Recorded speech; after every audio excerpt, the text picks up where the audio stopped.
Le Paris Saint-Germain continue son opération dégraissage. Le Paris Saint-Germain attend deux arrivées, un latéral droit et un ailier droit ou gauche, en tout cas un ailier. Et pour moi, ce n'est pas suffisant. Mais bon, on va parler des départs. Mais pour moi, si tu veux aller jusqu'au bout de tes idées, si tu veux faire opération dégraissage, mieux vaut que tu te débarrasses de Warren qui prend un énorme salaire et qui a même pas le niveau d'un remplaçant. C'est même pas le remplaçant d'un remplaçant.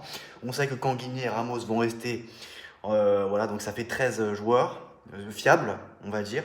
13 joueurs fiables, avec 14e joueur Mayoulou, 15e joueur Mbaye, pourquoi pas. Donc ça, tu as quand même des joueurs sur qui tu peux compter. En tout cas, tu les fais rentrer en match, donc ça va. Mais pour moi, non, ça va pas encore. Il faut encore d'autres joueurs. Tu as la CAN en plein milieu de saison, tu as la Coupe du Monde 2026 après la fin de la saison. Donc voilà, et les deux joueurs que cible le PSG, bah, c'est en termes d'ailier, il y a Akliouche, il y a Mora, pourquoi pas Rodrigo, Vinicius, on ne connaît pas son année au Real Madrid, j'en ai parlé à plusieurs reprises, mais voilà, tout ça c'est flou. Il peut se passer des choses jusqu'à la dernière minute du mercato, que ce soit dans les termes d'arrivée comme tout comme en termes de départ. Donc, le PSG veut se séparer de Donnarumma et de Prestel Kimpembe. Le PSG est très bien parti pour vendre Kolo Muani. Le montage financier se rapproche des 55 millions d'euros, c'est-à-dire un prépayant 10 millions d'euros plus 45 millions d'euros d'obligations d'achat. Donc, c'est très bien vendu. Donc, quand les choses sont bien faites, il faut le dire aussi. Il y a Asensio que tu peux vendre avec 20 millions d'euros bonus compris. Donc, ça, c'est très bien. Donc après voilà, donc qui t'a vendu Skriniar. Après il reste Mukele, voilà, qui est très bien parti pour se diriger vers Sunderland pour un transfert d'environ plus de 11 millions d'euros avec des bonus et tout ça, des choses comme ça. Donc voilà, après en termes de, après Baraldo et Hernandez ils vont rester, Canguilly, Ramos ils vont rester, voilà. Donc voilà, le mercato est très loin d'être terminé pour le PSG. Donc il restera encore des choses à dire d'ici la fin du mercato.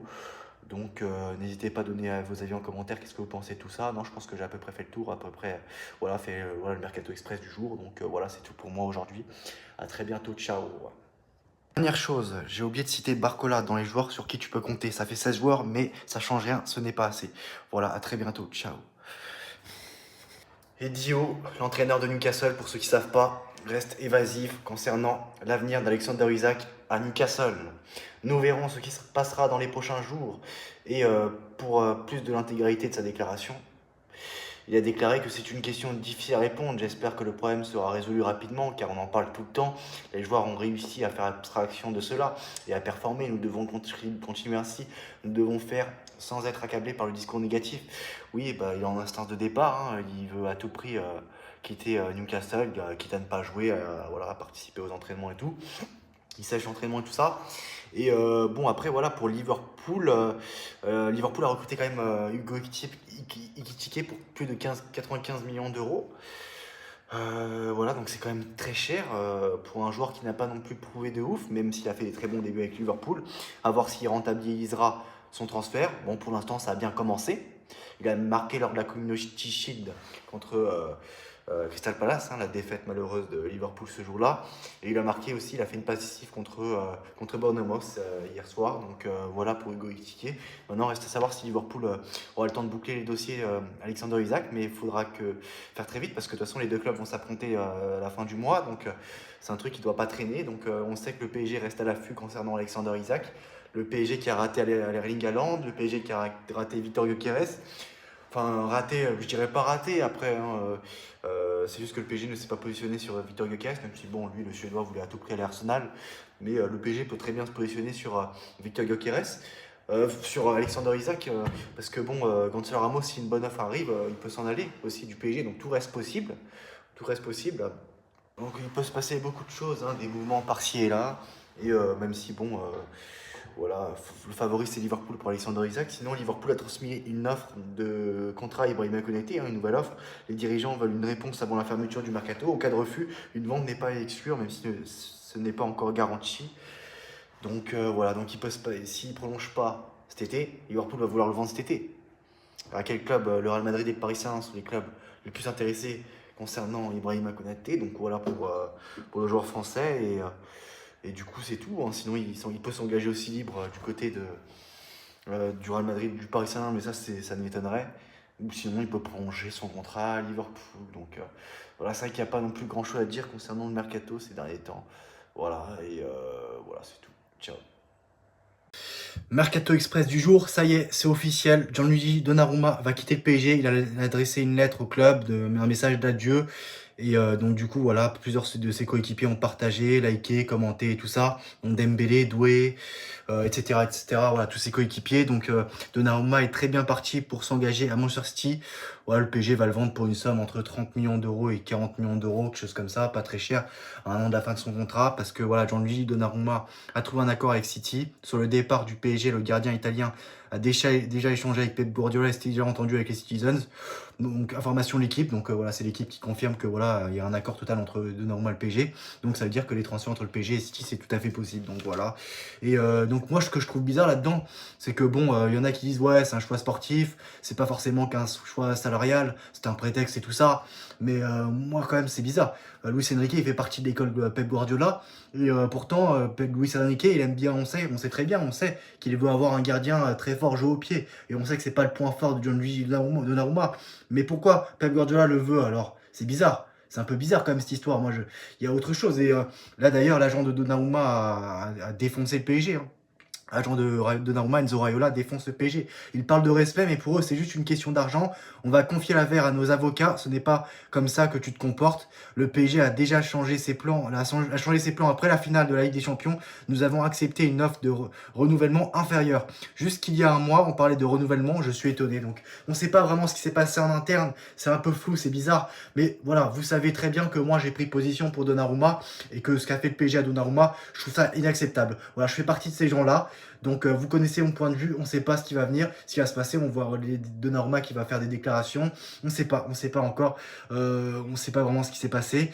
Donc voilà pour Donnarumma. Sinon Safonov souhaite rester au PSG, veut concurrencer Lucas Chevalier autour du Russe. Certains estiment que le départ de Donnarumma rendrait la concurrence plus facile pour Matvei Safonov. Toujours l'information à l'équipe. Le PSG va lancer sa saison 2025-2026 aujourd'hui. En Super Coupe d'Europe face à Tottenham à Udine ce soir à 21h. Donc le PSG aura l'occasion de gagner un autre titre. Sinon, le PSG vise encore deux joueurs. Un milieu défensif, donc Carlos Baleba de Brighton, Angelo Stiller de Stuttgart, Ederson de l'Atalanta Bergame, Morten Ulundman et Kefrem Thuram aussi. En termes d'ailier, il y a Kriouche, il y a Mora. Et donc il y a aussi Ryan du Vasco de Gama. En défenseur central, il y a Arda Aksicek de Fenerbahçe, le turc, Thomas Araujo de Benfica et Edmond Tapsoba du Bayer Leverkusen. Donc voilà les informations du jour. Donc je reviendrai très vite vers vous, le plus vite possible, quoi. Voilà, c'est tout pour moi pour aujourd'hui. À très bientôt. Ciao. Alors, on vient d'apprendre aujourd'hui que le Paris Saint-Germain prépare un énorme coup en coulisses. Alors, une délégation du Paris Saint-Germain se rendra au Portugal en milieu de semaine pour mener les négociations. Le but exact de ce déplacement reste confidentiel, mais plusieurs noms circulent déjà dans les discussions autour du club. Plusieurs pistes étudiées. Selon différentes sources proches du dossier, 4 joueurs pourraient être concernés, reste à savoir lequel désormais. Donc je vais citer ces joueurs-là, les uns l'un après l'autre. Je vais commencer par Rodrigo Mora du FC Porto. Ça fait un moment qu'on parle de lui, qu'on associe son nom au PSG. L'attaquant est L'attaquant est l'une des sensations du football portugais. Bien que Campos ait publiquement démenti un intérêt il y a quelques mois, son profil plaît toujours à Paris et pourrait revenir sur la table. Cela fait un mois que Paris discute avec Porto. Sinon, on a aussi parlé de Morten Hjulmand du Sporting Club de Portugal. Donc, milieu défensif solide, déjà suivi par plusieurs clubs européens. Le Paris Saint-Germain pourrait le cibler pour renforcer son entrejeu. Paris veut faire baisser le prix. La Juventus a de l'avance, mais ne peut avancer dans le dossier sans vendre. Il y a aussi Thomas Araujo de Benfica, une option jugée peu probable à ce stade, car aucun départ majeur dans l'effectif parisien ne semble ouvrir la voie à son arrivée immédiate. Cela fait maintenant une bonne année que le club reste en contact avec le joueur. Et c'est vrai qu'on a souvent associé Thomas Araujo aussi au PSG.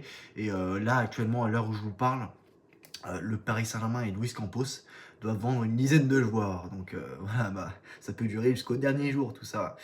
Ouais, c'est compliqué, hein, c'est compliqué. Je me plains pas, si je me plains, c'est qu'il y a toujours une raison, les gars. Je me plains jamais sans raison. Faut que vous le sachiez, ça. Et il y a aussi Samu Aguewowa du FC Porto.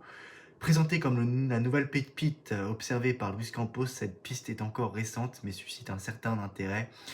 Il y a aussi Martin Fernandez hors course pour le moment. Le jeune latéral droit de Porto, également suivi par le PSG, est apprécié de Luis Enrique et Luis Campos ne figure pas parmi les cibles immédiates. Sa récente blessure qui devrait l'éloigner des terrains pendant plusieurs mois a mis en pause toute discussion le concernant. Donc une mission stratégique, hein, si rien n'a filtré officiellement, ce déplacement en Portugal illustre la volonté du PSG de rester actif sur un marché réputé pour ses talents précoces et ses opportunités de recrutement. La présence d'une délégation entière et non pas de Luis Campos seul montre que le club pourrait viser un dossier jugé important avec la possibilité de conclure rapidement si les négociations aboutissent. Le PSG envisage toujours de recruter 1 à 2 joueurs de plus, hein, c'est comme avoir la fève. Voilà, time after time. Ciao.